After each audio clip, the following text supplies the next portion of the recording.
Welcome, welcome, welcome, my lovely brothers and sisters. Due to yesterday's chaoticness, I wasn't able to present you part three of the social engineering and covert governance, part three of 13. So I do this today. The topics are three forms of social engineering, which are overt human, covert human, and non-human intelligence. I start directly because it's almost 20 pages to read. So let us go to screen share and then start. All right. Three forms of social engineering: overt human, covert human, and non-human intelligence. In the study of power, it is tempting to see influence as a single centralized force, a monolithic machine controlling society from the shadows. In reality, social engineering, the systematic shaping of collective behavior and perception, is layered evolving architecture. It functions simultaneously in the open and the hidden, across purely human interests and influences that transcend the human domain altogether. To make sense of this complexity, this chapter introduces three distinct yet interwoven forms of social engineering. The first one is overt human social engineering, which is visible, sanctioned techniques that openly aim to guide societies. Two, covert human social engineering. This is concealed operations driven by strategic advantage and protected by secrecy. And then the third is the non-human intelligence aligned social engineering, which is influence originating in or modeled on the logic of non-human intelligences, shaping humanity through symbols, technology, and contact phenomena. By exploring each form with examples and structural analysis, we begin to see how they interact and why understanding these distinctions is crucial for any meaningful disclosure. Overt human social engineering, shaping culture in plain sight. Overt human social engineering is the most widely recognized and openly discussed form. It is found wherever institutions, media, and public policy deliberately seek to steer collective thought and behavior in ways presented as legitimate or beneficial. Examples include public health campaigns urging vaccination, anti-smoking initiatives, or pandemic messaging. Two, patriotic education and national myth-making, shaping identity through curriculum and commemorative events. And then the third one, behavioral nudge policies. Policies informed by behavioral economics to encourage healthier eating, savings, or environmental choices. And then the last one is advertising and brand narratives, where commercial interests blends seamlessly with cultural trends. At its most constructive, overt social engineering can help build cohesion, resilience, and form shared purpose. At its most manipulative, it can become propaganda. And this is exactly what we are experiencing for a far too long time. Distorting truth, coerce narrowing debate and sustaining power structures under the guise of common good. Crucially, overt methods rely on social legitimacy. Citizens are largely aware that persuasion is being attempted and debates about fairness, ethics, and effectiveness remain possible. Covert human social engineering, the hidden factions. Running parallel is covert human social engineering strategies and programs designed to shape belief and behavior while concealing both their origin and intention. Or historically, covert social engineering has included, to name a few, psychological operations, PSYOP, such as the CIA's efforts to shape foreign elections or public attitudes during the Cold War. And then controlled leaks and disinformation, selectively releasing information to damage opponents or distract from larger truths. And then three, cultural manipulation, funding art, film, or academic research to reinforce strategic narratives, such as the CIA's covert support for certain cultural movements during the Cold War. And then algorithmic micro-targeting in the digital age, using data to influence individuals at scale while maintaining plausible deniability. Unlike overt social engineering, these operations aim to remain invisible. Their effectiveness often depends on the target population, never recognizing that they are being guided. The tools of covert influence include compartmentalization within agencies, the use of front private businesses and organizations, and the cultivation of influential public figures who may themselves be unaware of the broader agenda they serve.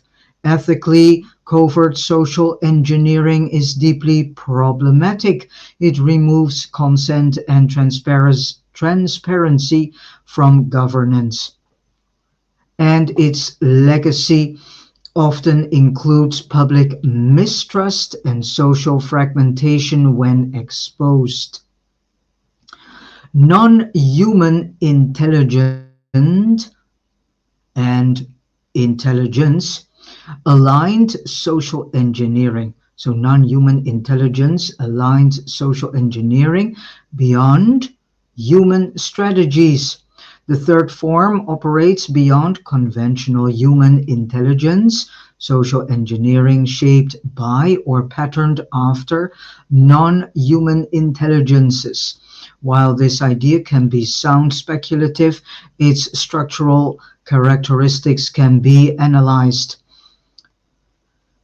In one contact conditioning, the intentional presentation of aerial phenomena, crop formations, and close encounters, not to make formal contact, but to shift human expectations about reality and prepare consciousness for a larger cosmological context.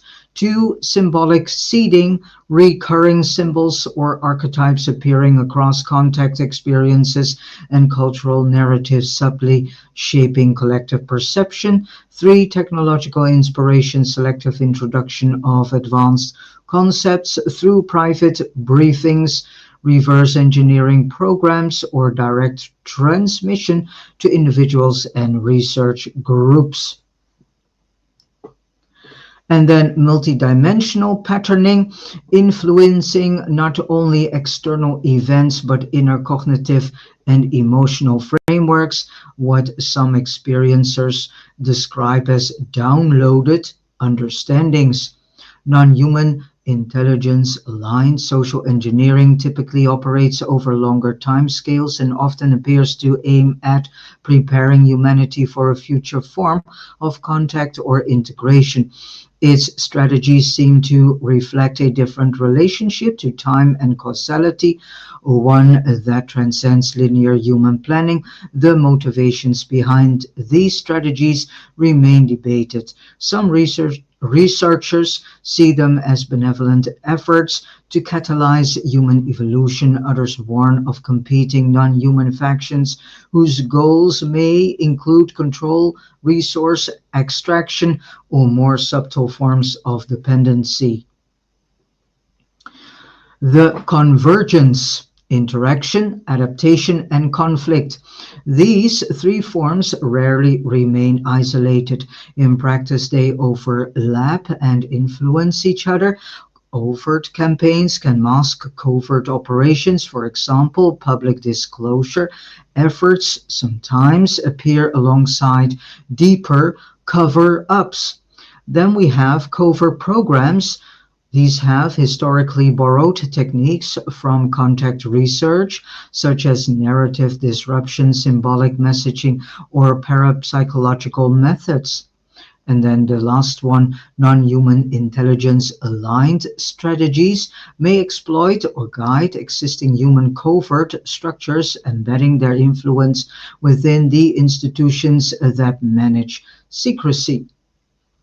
These interactions create a layered architecture where the origin of influence is often obscured even from insiders. Factions within covert governance structures may disagree about how to handle non-human interaction contact, whether to fully disclose, manage narratives cautiously, or conceal indefinitely.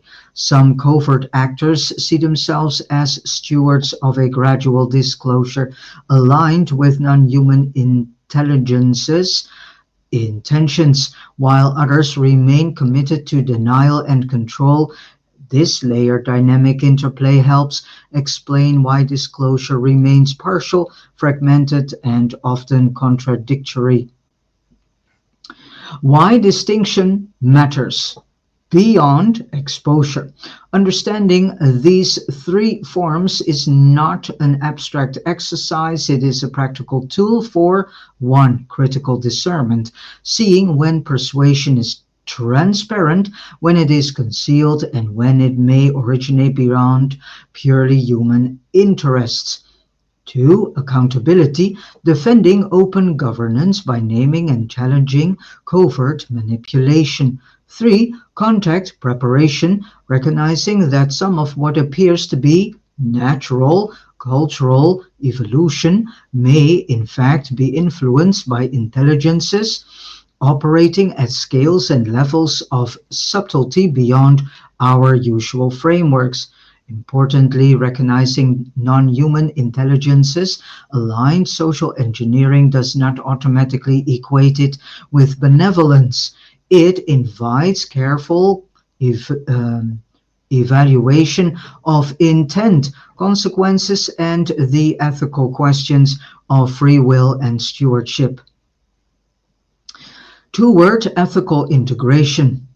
Ultimately, this chapter argues that the real challenge is not merely to expose the hidden hand, but to ask how social engineering currently used to conceal and control could be consciously re-imaged. From manipulation to transparent cultural guidance, from secrecy to participatory design, and from hidden conditioning to open collective dialogue about human destiny in a larger cosmos.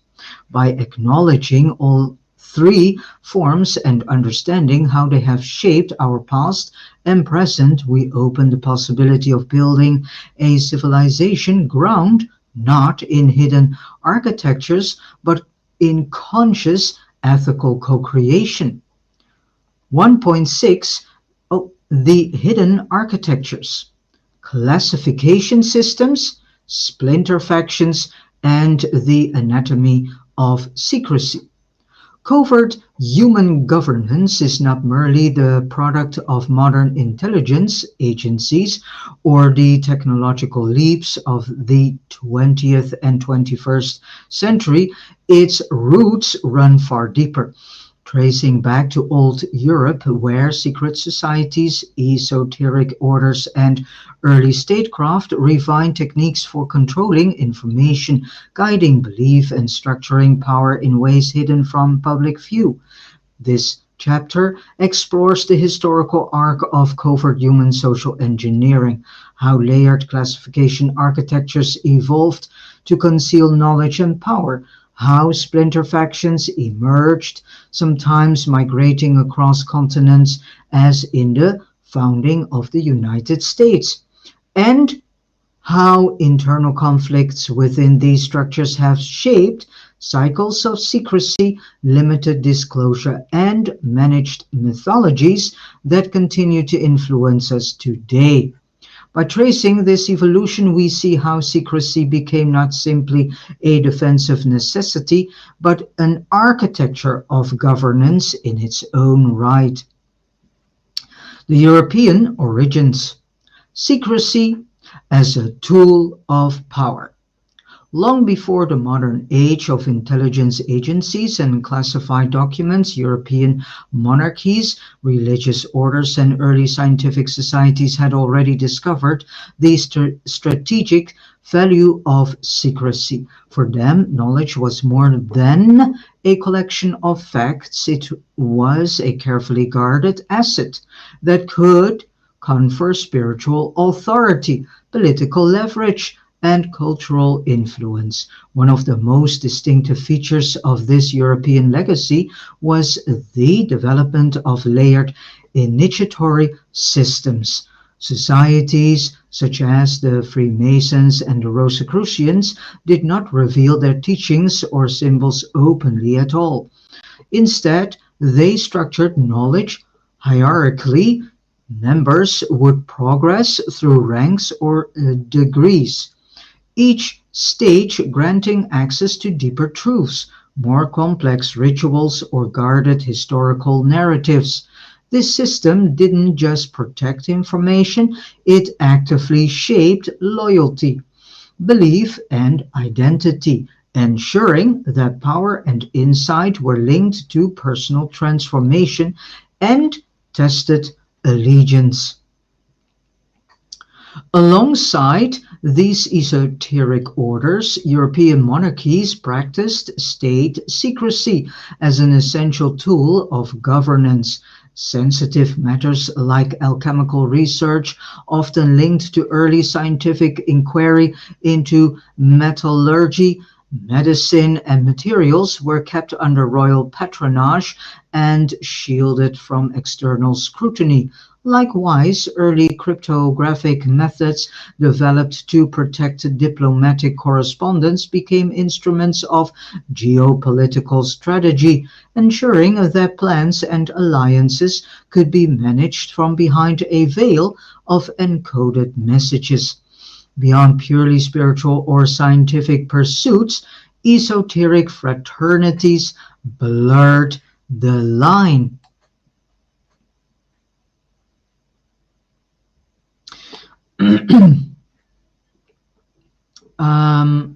Sorry, I got, oh my gosh. Oh yeah.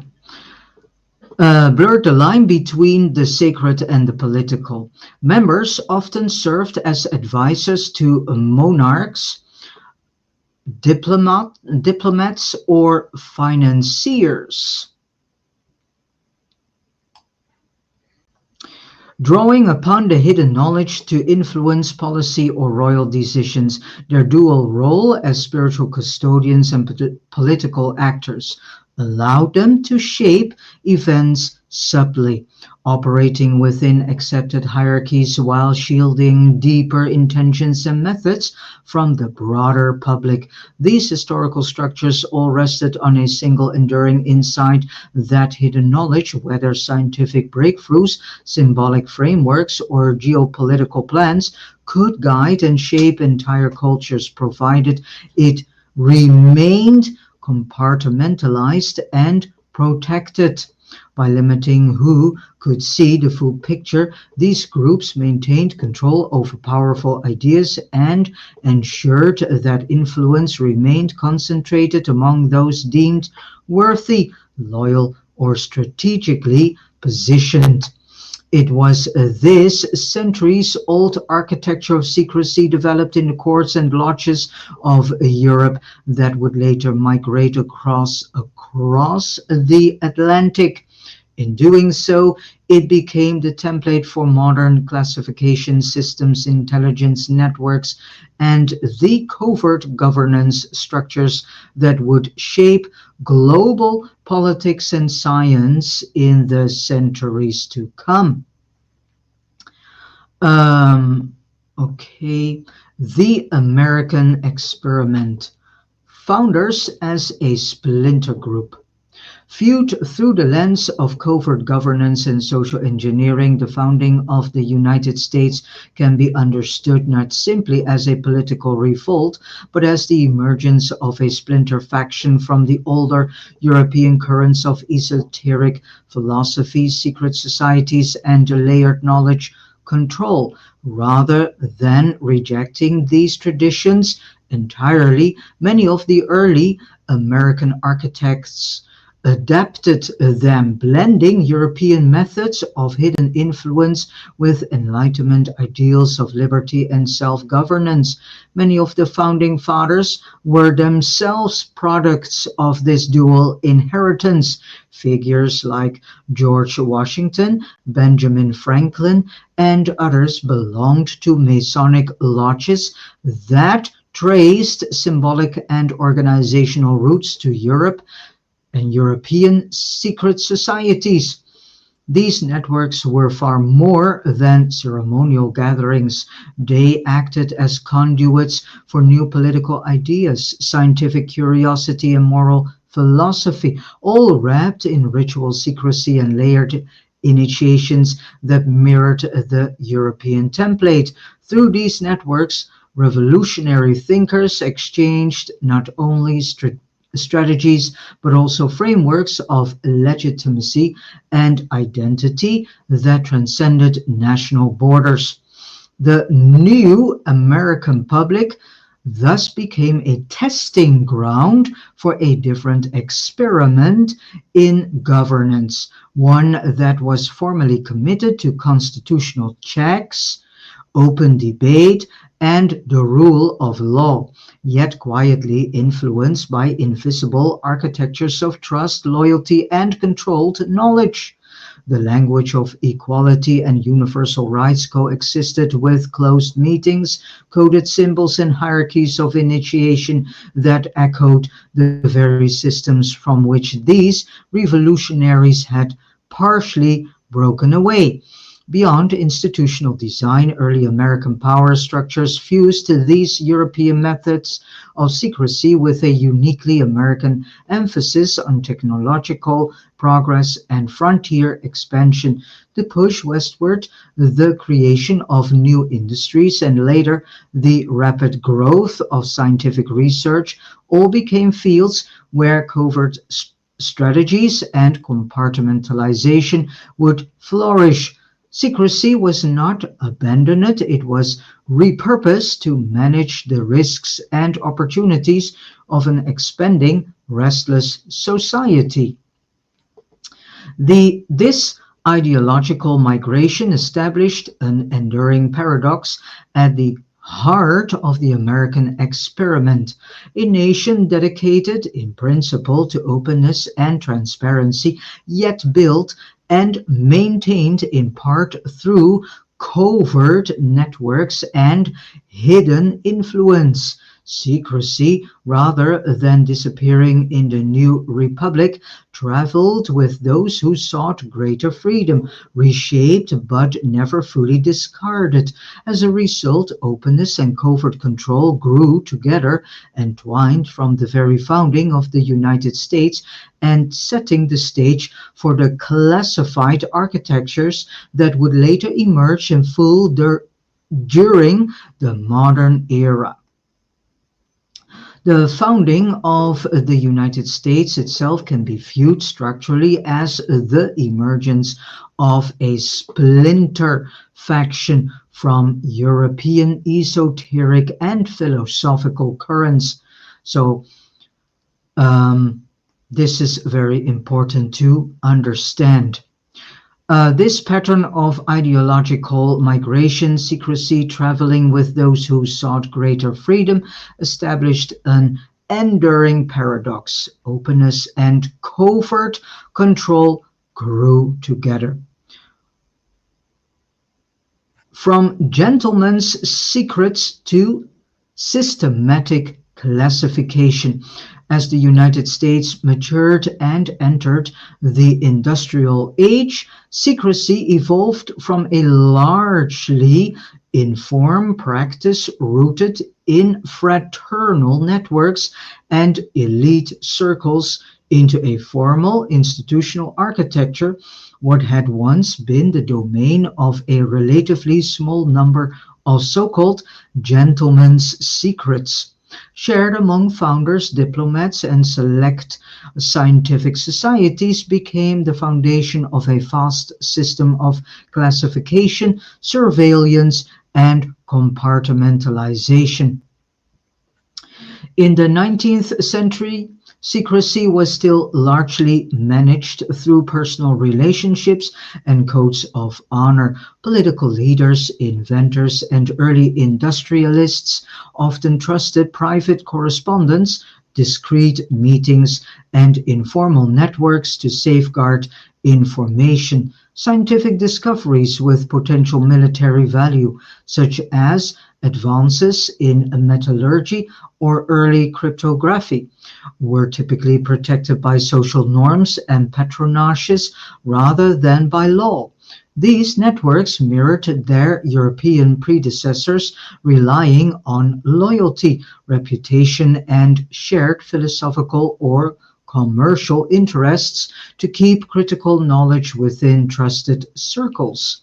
However, the rise of industrialization and modern nation states fundamentally changed the landscape as technologies became more complex and strategic, spanning railroads, telegraphy, and eventually aviation and radio. Individual discretion could no longer protect information vital to national security and economic power. The growing scale and speed of modern warfare further heightened these pressures. Secrets could no longer be trusted solely to personal honor, they needed to be systematically managed. This transition accelerated dramatically in the first half of the 20th century. World War I introduced more formal security measures, censorship offices, passport systems, and early codes and ciphers designed to protect military plans. By World War II, secrecy had become industrialized. Classification systems were standardized, producing clear hierarchies as confidential, secret, top secret, and beyond, to sort and control access. Entire departments and research facilities operated under strict need-to-know rules, ensuring that even those deeply involved in groundbreaking work often saw only a small fragment of the larger picture.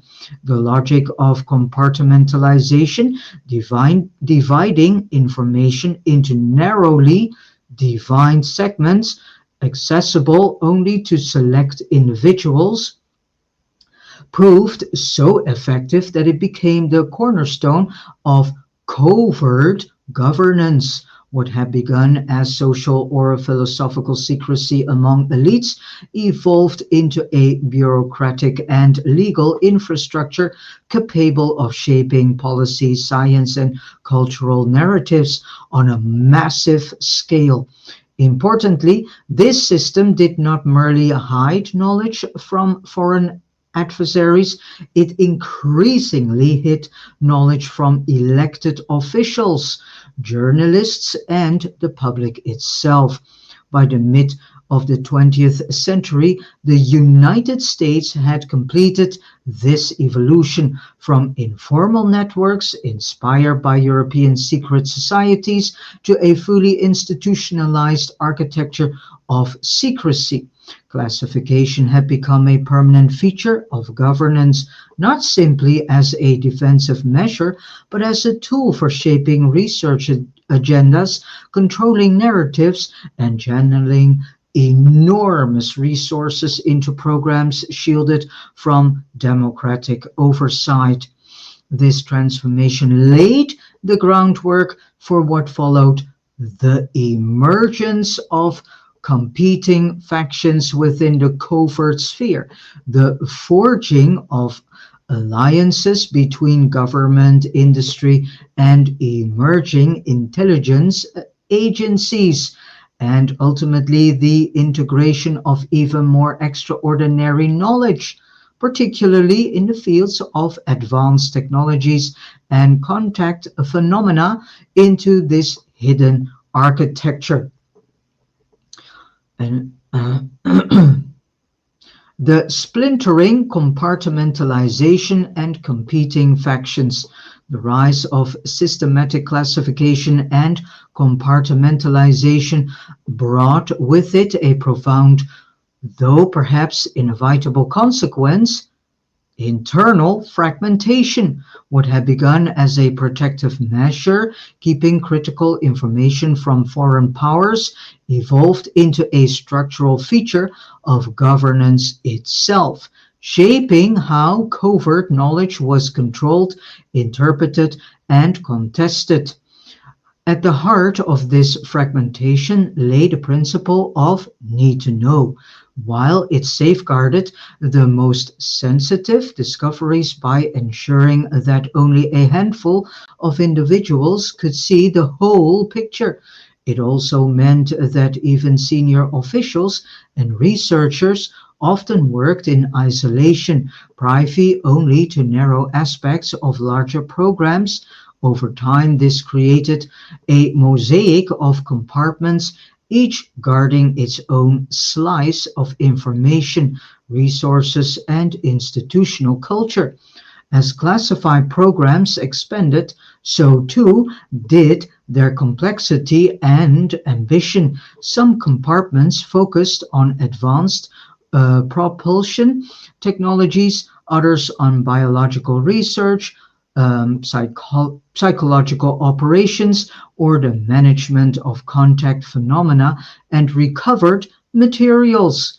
The sheer scope and diversity of these programs meant that different institutional actors, military branches, intelligence agencies, and private contractors often pursued overlapping goals, but from different philosophical perspectives and with different endgames in mind. It was within this environment that splinter factions emerged.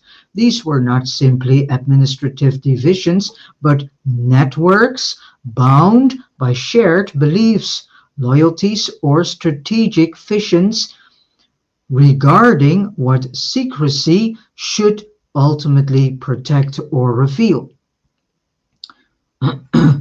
Some factions championed a cautious, phased approach to disclosure, arguing that gradual public revelation of advanced sciences and contact realities would strengthen legitimacy and prepare humanity for larger paradigm shifts.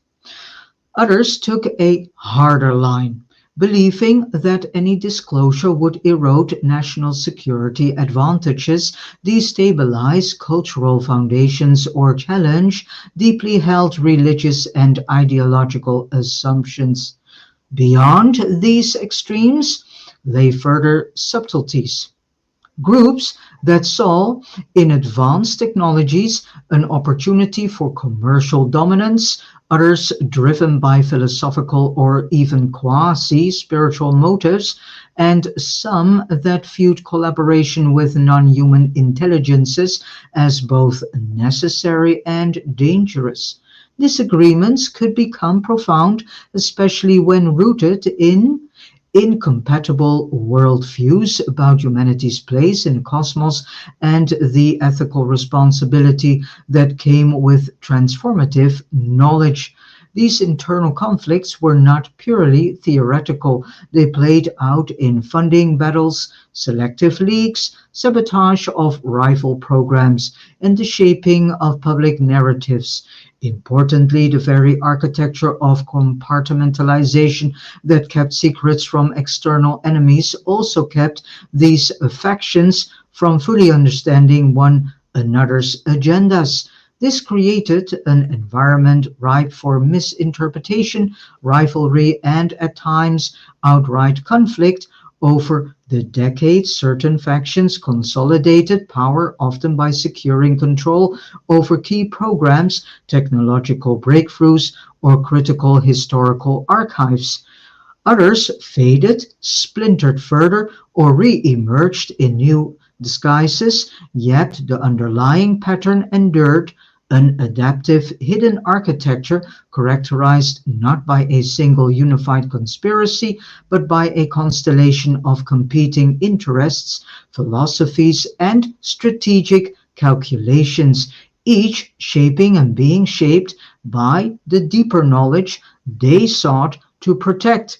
In this landscape, secrecy was no longer just a tool for shielding knowledge, it became a stage for a silent contest over humanity's future, conducted largely beyond public awareness. It is within this hidden struggle that many of the most consequential decisions of the modern era were, and perhaps still are, quietly made. The architecture of secrecy, classification as governance. By the middle of the 20th century, secrecy had evolved far beyond its original role as a simple defensive measure designed to protect military operations or scientific discoveries. Instead, it had matured into a sophisticated instrument of governance in its own right, an active system through which power could be exercised, narratives could be shaped, and the entire streams of technological and cultural development could be managed outside the reach of traditional democratic oversight. At the core of this architecture lay the power to control the narrative. Governments and covert networks learned that by selectively revealing, withholding, or framing information, they could profoundly influence public understanding of wars, scientific breakthroughs, or unexplained phenomena such as aerial anomalies rather than merely hiding inconvenient facts. This control became a way to steer cultural perceptions, reinforce national myths, and maintain public confidence or complacency depending on strategic needs. Beyond shaping belief, secrecy also enabled precise resource channeling. Vast sums of public money could be allocated to highly classified so-called black projects, funding research into advanced technologies or contact-related programs without the need for public debate or legislative scrutiny. The classification system itself became the gatekeeper, determining which discoveries remained hidden and which could be brought into the open, always waging potential strategic advantage against the risks of disclosure. A third pillar of this architecture was strategic ambiguity. By releasing carefully chosen leaks or partial disclosures, covert actors could influence adversaries' perceptions of national capabilities. signaling strength or sowing uncertainty.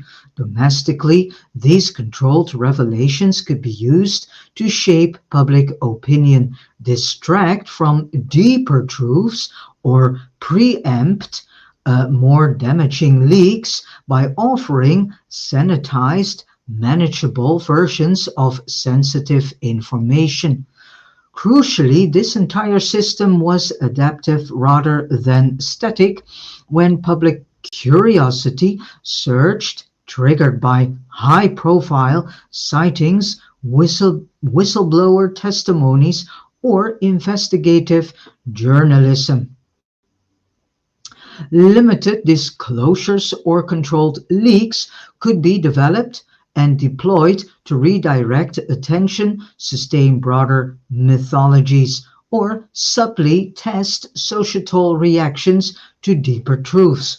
This flexibility helped ensure that the architecture of secrecy could absorb shocks, manage internal disagreements, and maintain the overall stability of covert governance even in moments of crisis. Seen as a whole, classification became much more than a bureaucratic label. It was a living architecture, one that could selectively open or close channels of knowledge, balancing the imperatives of security, power, and narrative control. It remains to this day one of the most powerful and least understood mechanisms shaping the boundaries of what societies are allowed to know about themselves and their place in a larger cosmic context. In essence, by the mid 20th century, secrecy had become more than a defensive shield. It was an instrument of governance. The internal conflicts, secrecy, disclosure, and managed myth. Within these covert architectures, disclosure has never been a simple or all or nothing idea or proposition. Instead, it has emerged as a negotiated, often fragile process shaped by diverse competing internal factions, each with its own motive and motivations and strategic vision. Some groups, recognizing both ethical imperatives and the practical inevitability of emerging evidence, have advocated for carefully managed partial disclosure. Their reasoning is twofold. First, to build or preserve legitimacy in the eyes of the public, and second, to gradually prepare society for larger truths that, if revealed all at once, might provoke shock, destabilization, or backlash. For these actors, limited disclosure becomes a tool of governance, an instrument for pacing cultural adaptation and maintaining a measure of control over the narrative. In contrast, other factions have consistently resisted any form of disclosure.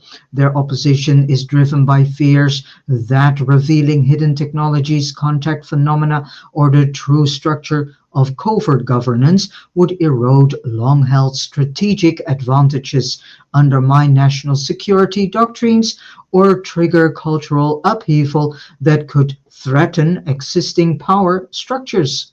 From this perspective, secrecy is not merely protective, it is foundational to preserving their worldview and authority. The dynamic tension between these positions often finds expression through leaks and revelations. Some leaks emerge from genuine whistleblowers motivated by others from insiders acting with the covert blessing of particular factions seeking to shift policy or public opinion. Still others take the form of deliberate controlled releases, disclosures designed to test societal response, to distract from deeper truths, or to reinforce partial myths that sustain the overall architecture of secrecy. These processes reveal that disclosure, far from being a single event, is a complex, managed phenomenon, one that mirrors the layered and adaptive nature of covert governance itself. The internal conflicts that drive it are not merely bureaucratic struggles, they reflect deeper questions about human readiness, ethical responsibility, and the kind of future these hidden architectures wish to shape. Therefore, within these covert architectures, disclosure has never been an all or nothing question. Instead, it is a negotiated factional process. Beyond the United States, a global network. While the United States military-industrial complex often dominates discussions about covert governance and secret programs, the reality is far more expansive and transnational. The architectures of secrecy and covert social engineering extend well beyond any single nation, encompassing a complex, interwoven global network that has evolved over centuries. Far from disappearing, many of the old European networks, those secret societies, esoteric orders, and elite circles that historically guarded knowledge and influenced power, adapted to changing political landscapes. Rather than fading into obscurity, these groups sometimes align strategically with American covert structures, while at other times competing for influence and control. This dynamic has created a layered system in which power flows through multiple overlapping channels rather than a single centralized authority.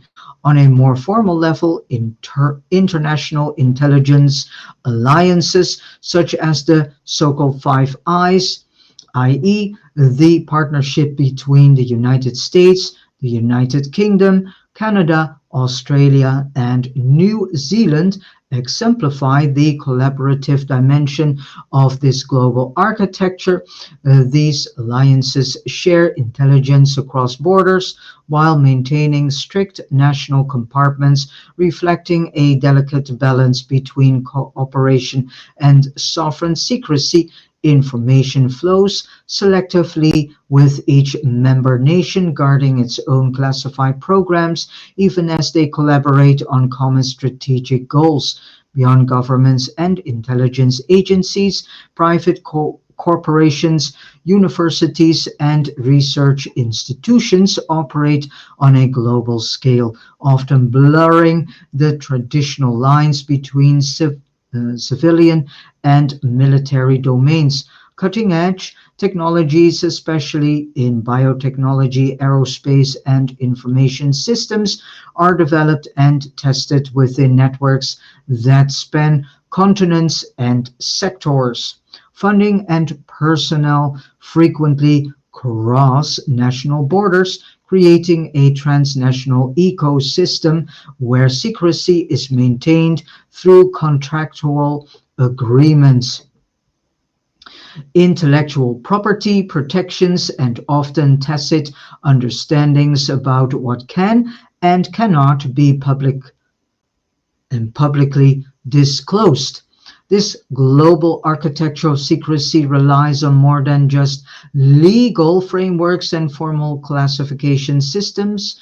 It is upheld through cultural norms, shared values, and unspoken rules that define what knowledge is permissible to share, and through and ideological bonds that link actors across nations and sectors.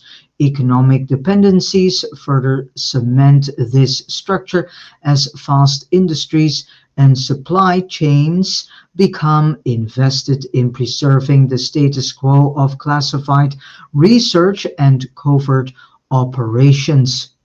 Together, these factors create a resilient, adaptive system that transcends borders and political regimes. It is a system designed to protect powerful knowledge and influence in an interconnected world, operating through a delicate dance of cooperation, competition, and mutual self-interest.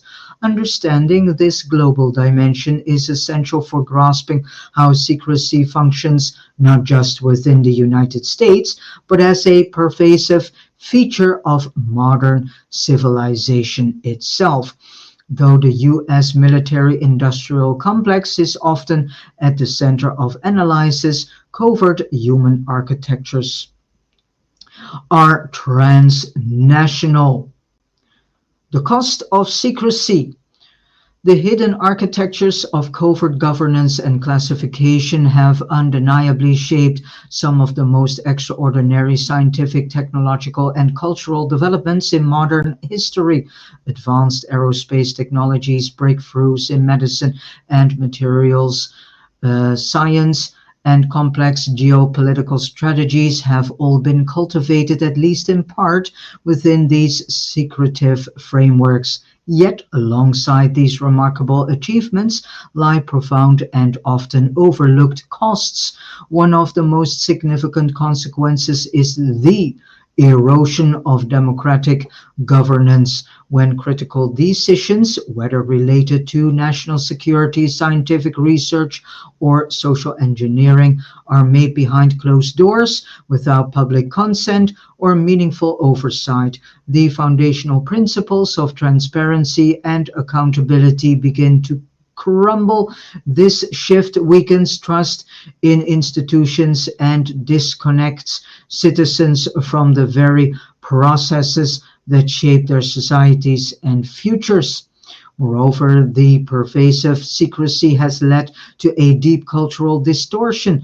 Public narratives shaped by partial truths, strategic omissions, and deliberate mythologies create fragmented understanding of reality. When information is selectively revealed or withheld, collective perceptions become skewed, feeding confusion, suspicion, or complacency. This managed narrative environment often perpetuates simplistic or false explanations for complex phenomena, hindering genuine societal dialogue and critical inquiry. The architecture of secrecy also fosters stagnation and risk. Countless discoveries and technological innovations that could benefit humanity at large remain concealed, often out of fear that releasing them would disrupt existing power structures or challenge prevailing paradigms. This withholding not only slows progress but may exacerbate global challenges such as climate change, health crisis, or energy scarcity, by denying the public access to potentially transformative solutions. Recognizing and grappling with these costs is essential if humanity is to evolve toward what some frameworks call a level 1 organization, a society rooted in openness, ethical accountability, and the responsible stewardship of the planet. Such a civilization would balance the need for security with a commitment to transparent governance and shared advancement. By understanding how secrecy evolved, not as the product of a single grand conspiracy, but as an adaptive and complex architecture shaped by history, ideology, internal factionalism, and external pressures. we equip ourselves with the clarity needed to imagine new forms of governance. These new forms might foster not only technological progress, but also cultural maturity, ethical responsibility, and collective empowerment. The critical question becomes, what might transparent, ethically grounded governance look like in practice? And how can societies dismantle the harmful aspects of secrecy while preserving the necessary protections for genuine innovation and security? Only by confronting these challenges can we hope to unlock a future defined not by shadowy control but by enlightened cooperation and planetary flourishing. These hidden architectures shaped extraordinary scientific, technological, and cultural developments, but they also carry deep costs. Um, Democratic erosion, critical decisions made without public consent or oversight, cultural distortion, public narratives shaped by partial truths and deliberate mythologies. And then three, stagnation and risk, discoveries that could benefit humanity withheld for fear of paradigm shift. Recognizing these costs is essential if we hope to evolve toward a level 1 civilization rooted in openness, accountability, and planetary co-creation and governance. And with this said, I have come to the end of reading these 20 pages. Today I will do the fourth part, which was originally also planned for doing today. And the fourth part starts with section 2, the dynamics and mechanics of social engineering. I leave this screen share and I go to the last few minutes of reading this article live. Thank you so much for listening and reading along with me. In the text box, you find all the links where you can go to download this PDF article for free. I wish you all a beautiful, joyful day filled with a lot of love, wisdom, and truth. And as last, let us listen to a beautiful music from band Sound, Echoes from the Mountains. God bless you. See you later this